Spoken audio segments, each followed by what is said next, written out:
Selamat siang, Assalamualaikum warahmatullahi wabarakatuh.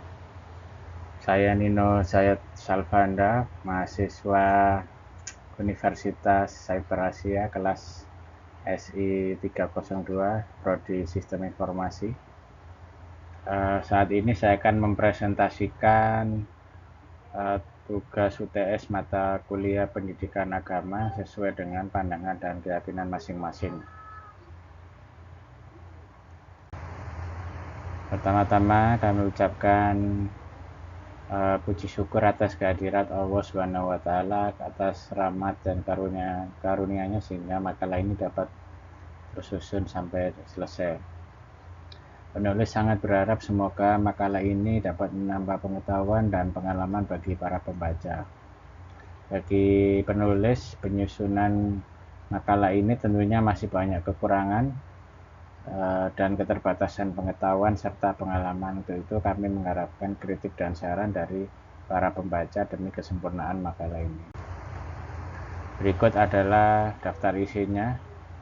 Seperti tadi sudah disampaikan kata pengantar, lalu ada bab pendahuluan, latar belakang, rumusan masalah, tujuan, lalu masuk ke bab 2 yaitu pembahasan, terdiri dari pengenalan pendidikan agama, terus agama dan keyakinan, agama dan moral, apa itu agama dan budaya, pendidikan agama dalam konteks pendidikan nasional, konsep pendidikan agama menurut agama-agama di Indonesia, lalu tantangan dalam pendidikan agama. Selanjutnya masuk ke bab penutup, kesimpulan, serta daftar pustaka. Latar belakang. Pendahuluan latar belakang. Pendidikan merupakan salah satu aspek penting dalam kehidupan manusia. Melalui pendidikan, seseorang dapat memperoleh pengetahuan dan keterampilan yang diperlukan untuk mencapai tujuan hidupnya. Salah satu bentuk pendidikan yang penting adalah pendidikan agama. Sangat penting bagi orang-orang yang memiliki keyakinan agama, khususnya di Indonesia ya. Karena melalui pendidikan agama, seseorang dapat memperdalam pengetahuan dan pemahaman tentang agamanya, serta membentuk karakter dan moral yang sesuai dengan ajaran agama yang dianutnya. Makalah ini akan membahas mengenai pentingnya pendidikan agama sesuai dengan pandangan agama dan keyakinan masing-masing. Rumusan masalah terdiri dari definisi dan pentingnya pendidikan agama dalam kehidupan manusia. 2. Perbedaan antara agama dan keyakinan dan bagaimana hubungannya dengan pendidikan agama. 3. Hubungan antara agama dan moral serta bagaimana peran agama dalam membentuk karakter dan perilaku manusia. 4. Bagaimana hubungan antara agama dan budaya serta bagaimana pengaruh budaya terhadap praktek agama. 5. Peran pendidikan agama dalam konteks pendidikan nasional dan bagaimana undang-undang pendidikan agama di Indonesia. 6. Bagaimana konsep pendidikan agama dalam agama-agama yang ada di Indonesia. 7. Tantangan dalam pendidikan agama seperti kurangnya guru yang berkualitas, kurikulum yang tidak relevan, serta kurangnya minat siswa terhadap pendidikan agama. Tujuan dari makalah ini yaitu 1. Menjelaskan definisi pentingnya pendidikan agama dalam kehidupan manusia. 2. Menjelaskan perbedaan antara agama dan keyakinan. 3. Menjelaskan hubungan antara agama dan moral. 4. Menjelaskan hubungan antara agama dan budaya serta praktek agama. 5. Menjelaskan peran pendidikan agama dalam konteks pendidikan nasional. 6. Menjelaskan konsep pendidikan agama dalam agama-agama yang ada di Indonesia. 7. Menjelaskan tantangan dalam pendidikan agama. 8. Memberikan solusi dan rekomendasi. Pembahasan bab 2. A. Pengenalan pendidikan agama. Pendidikan agama adalah proses pembelajaran yang bertujuan untuk membentuk karakter dan moralitas seseorang berdasarkan ajaran agama yang dianutnya. Pendidikan agama bertujuan untuk membantu individu memahami ajaran agama, memperkuat keyakinan, serta mengintegrasikan nilai-nilai agama ke dalam kehidupan sehari-hari. Pendidikan agama juga memiliki peran penting dalam membentuk karakter dan moralitas seseorang. Pendidikan agama itu juga memiliki peran yang mendukung dalam pembangunan karakter bangsa. Indonesia sebagai negara dengan mayoritas penduduk yang beragama Islam memiliki kurikulum pendidikan agama yang memuat ajaran Islam sebagai mata pelajaran wajib di sekolah-sekolah.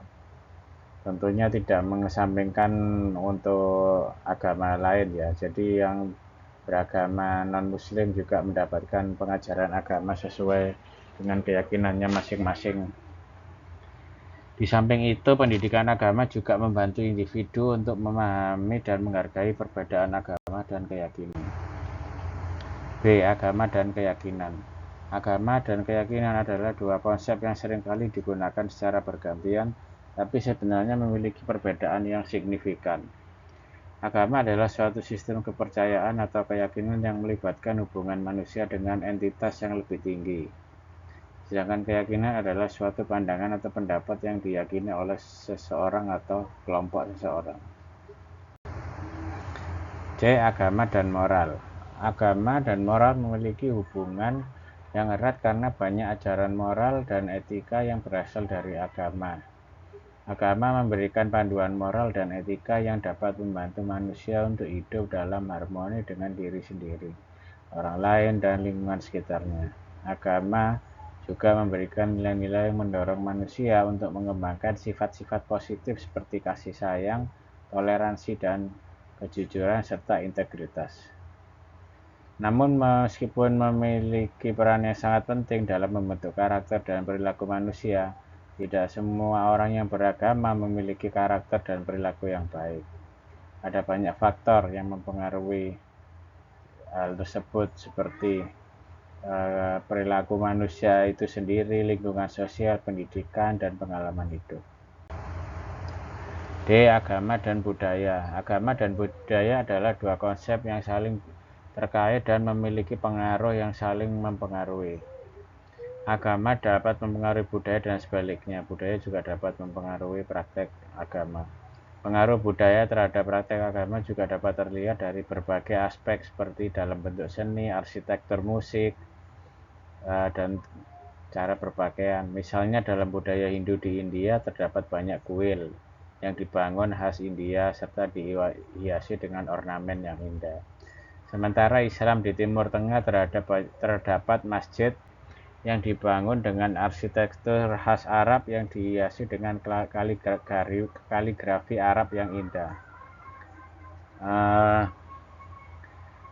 Dengan berbagai banyaknya pengaruh budaya tersebut, ada juga yang dapat memicu perbedaan dalam interpretasi agama. Misalnya budaya Arab, di Arab terdapat banyak praktek keagamaan yang berbeda dengan di Indonesia. Hal inilah yang memicu perbedaan interpretasi agama dan memicu perbedaan pandangan dan antar kelompok keagamaan. Pendidikan agama dalam konteks pendidikan nasional. Pendidikan agama memiliki peran penting dalam konteks pendidikan nasional di Indonesia. Mengacu pada Undang-Undang Pendidikan Agama nomor 20 tahun 2003 tentang sistem pendidikan nasional yang menyatakan bahwa pendidikan agama merupakan bagian integral dari sistem pendidikan nasional. UU tersebut juga menegaskan bahwa pendidikan agama harus diselenggarakan dengan prinsip-prinsip keagamaan yang sesuai dengan keyakinan masing-masing peserta didik. Konsep pendidikan agama menurut agama-agama di Indonesia. 1.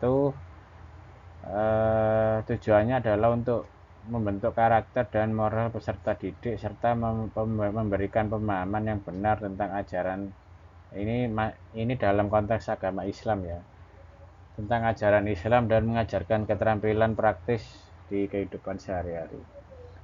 2. Konsep pendidikan dalam agama Kristen untuk membentuk karakter dan moral peserta didik yang benar tentang ajaran kekristenan dan mengajarkan keterampilan praktis dalam kehidupan sehari-hari.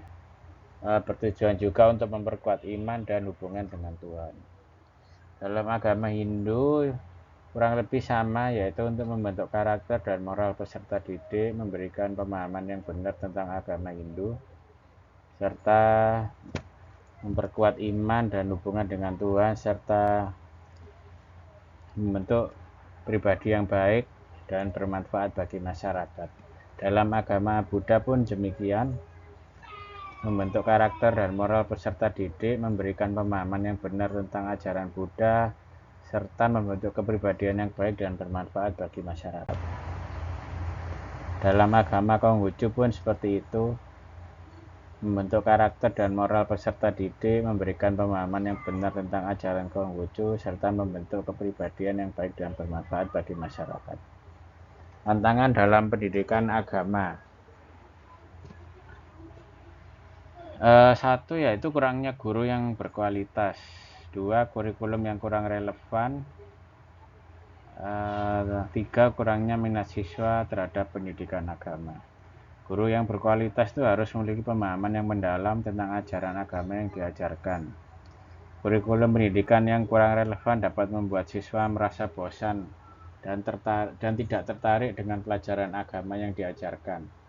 Serta kurangnya minat siswa menganggap bahwa agama itu sudah tidak relevan dengan terhadap perkembangan zaman sekarang dan kehidupan sehari-hari. Menutup kesimpulan, pendidikan agama memiliki peran penting dalam membentuk karakter siswa dan mempersiapkan mereka untuk menghadapi kehidupan di masyarakat, juga kehidupan nanti setelah kita meninggal dunia. Kita akan percaya bahwa akan ada kehidupan di akhirat. Sarannya, untuk mengatasi tantangan-tantangan tersebut diperlukan upaya dari berbagai pihak seperti pemerintah, lembaga pendidikan, dan guru agama. Dengan adanya upaya-upaya ini diharapkan pendidikan agama dapat menjadi lebih baik dan bermanfaat bagi siswa. Oleh karena itu, mari kita bersama-sama mendukung dan memperjuangkan pendidikan agama yang berkualitas dan relevan dengan kebutuhan siswa, terutama siswa di zaman sekarang yang tantangannya semakin sulit. Terima kasih telah mendengarkan maka penjelasan presentasi ini. Semoga bermanfaat bagi semuanya. Sekian dari kami. Ini adalah daftar pustakanya. Terima kasih, selamat siang. Assalamualaikum warahmatullahi wabarakatuh.